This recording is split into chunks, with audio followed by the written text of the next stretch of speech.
Shalom Bapak Ibu Saudara yang dikasihi Tuhan. Seri pengajaran hari ini berjudul Yesuslah Kebenaran Sejati.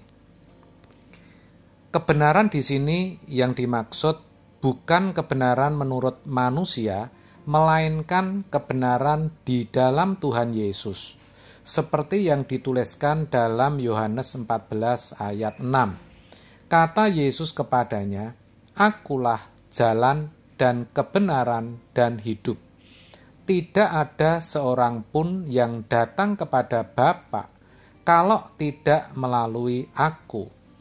Dari sini semakin jelas bahwa Yesuslah kebenaran yang sejati. Maksudnya, Yesus adalah sumber kebenaran satu-satunya bagi orang percaya. Ada dua kata yang dapat diartikan kebenaran. Yang pertama adalah aletheia, yang dalam bahasa Inggris diterjemahkan menjadi truth, yang mana artinya adalah kebenaran yang bertalian dengan firman. Dan yang kedua adalah dikaiosune, yaitu kebenaran yang menyangkut sikap hidup atau perbuatan baik yang kelihatan ataupun yang tidak kelihatan. Nah, dalam kalimat "Akulah kebenaran", kebenaran di sini adalah aletheia, yaitu firman. Firmanlah yang akan mengajarkan kepada kita kebenaran yang sejati. Itu artinya, ketika kita percaya bahwa Yesus adalah kebenaran, maka kita harus mau belajar firman. Kita harus bisa mengerti firman yang benar dengan benar. Bagaimana menafsirkan sesuai dengan eksegese dan kaidah hermeneutika yang benar. Ini tidak mudah. Padahal ini sangat penting, karena pemahaman firman yang benar akan menuntun kita kepada hidup yang semakin serupa dengan Yesus. Sebaliknya, kalau sampai salah memahaminya, maka kita akan tersesat. Artinya, jalan yang kita ikuti pasti bukan jalan Yesus. Akibatnya, kelak pasti ditolak Tuhan. Mengingat tidak mudahnya untuk belajar kebenaran, maka dibutuhkan mentor-mentor yang benar-benar memadai. Itulah sebabnya fungsi daripada hamba Tuhan atau pendeta, yaitu menjadi mentor-mentor sementara, yang mana olehnya jemaat atau orang awam bisa belajar dan mengerti firman dengan benar. Saudara, saya katakan mentor-mentor sementara, karena pada akhirnya setiap orang percaya harus dimuridkan, harus diajar oleh Tuhan Yesus sendiri. Oleh sebab itu, aktivitas gerejawi, apapun bentuknya, harus diarahkan kepada pembelajaran firman Tuhan. Ironinya, banyak gereja tidak demikian, dan tanpa disadari, telah mengabaikan pengajaran. Kalaupun tidak bisa dikatakan demikian, pengajaran tidak mendapatkan porsi yang semestinya. Padahal itu merupakan salah satu fungsi gereja, didake.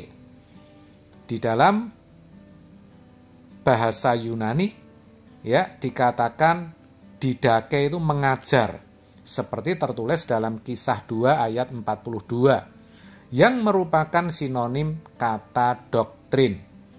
Merupakan bagian penting dalam gereja mula-mula. Ketika itu, orang percaya harus diajarkan doktrin tentang Mesias, maksud saya kemesiasan Yesus. Sehingga orang percaya mempunyai suatu keyakinan dan tidak mudah diombang-ambingkan dengan berbagai pengajaran sesat yang ada. Jangan sampai orang percaya menjadi tidak percaya diri karena tidak memiliki pengetahuan doktrin tentang kemesiasan Yesus. Pengajaran kepada orang-orang yang baru percaya akan menghasilkan kedewasaan. Kisah 11 ayat 26. Sedangkan kegagalan untuk merespon pengajaran akan menghasilkan bayi-bayi rohani. Ibrani 5 ayat 12. Sayangnya, banyak gereja yang tidak menyadari pentingnya akan pengajaran firman, sehingga arahnya hanya kepada kuantitas atau jumlah jemaat. Itu yang dikejar dan yang dijadikan ukuran keberhasilan suatu gereja.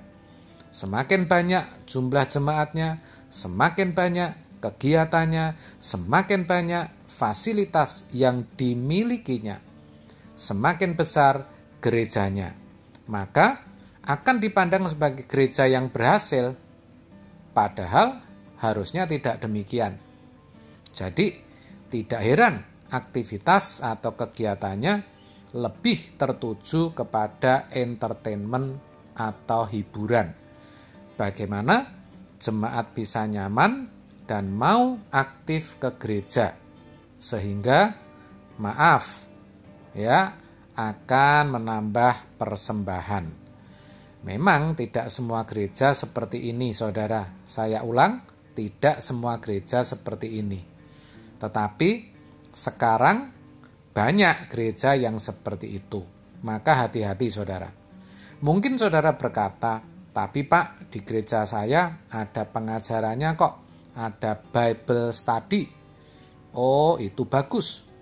Memang ada PA atau Bible study atau apapun namanya. Tapi kalau pengajarannya cuma mengarahkan jemaat bagaimana bisa menerima berkat-berkat Tuhan, meyakini kuasanya serta mengalaminya, itu sama juga tidak tepat kalau tidak boleh dikatakan menyesatkan. Padahal banyak orang-orang Kristen yang baik-baik dan tulus. Kasihan mereka. Tetapi harus diakui, tidak sedikit juga gereja yang mengajarkan jemaatnya dengan kebenaran yang murni. Ini sudah bagus. Tetapi kalau kita lihat, tidak banyak juga jemaat yang mengalami kedewasaan rohani. Hal itu karena kesalahan jemaat itu sendiri, yang pada umumnya memang tidak suka untuk belajar kebenaran. Mereka pikir yang penting sudah setia ke gereja, sudah memberi persembahan, bahkan persepuluhan, atau bahkan menjadi donatur, itu sudah cukup. Lagi pula, mereka tidak merasa melanggar moral hukum umum, seperti membunuh, mencuri, atau berzina. Padahal, kalau orang tidak mau belajar kebenaran firman, mana mungkin bisa mengerti, apalagi melakukannya. Tidak mungkin, bukan, saudara? Dan kalau tidak melakukan firman, maka tidak mungkin menjalani hidup yang seperti Yesus. Orang seperti ini sungguh kasihan, saudara. Kenapa?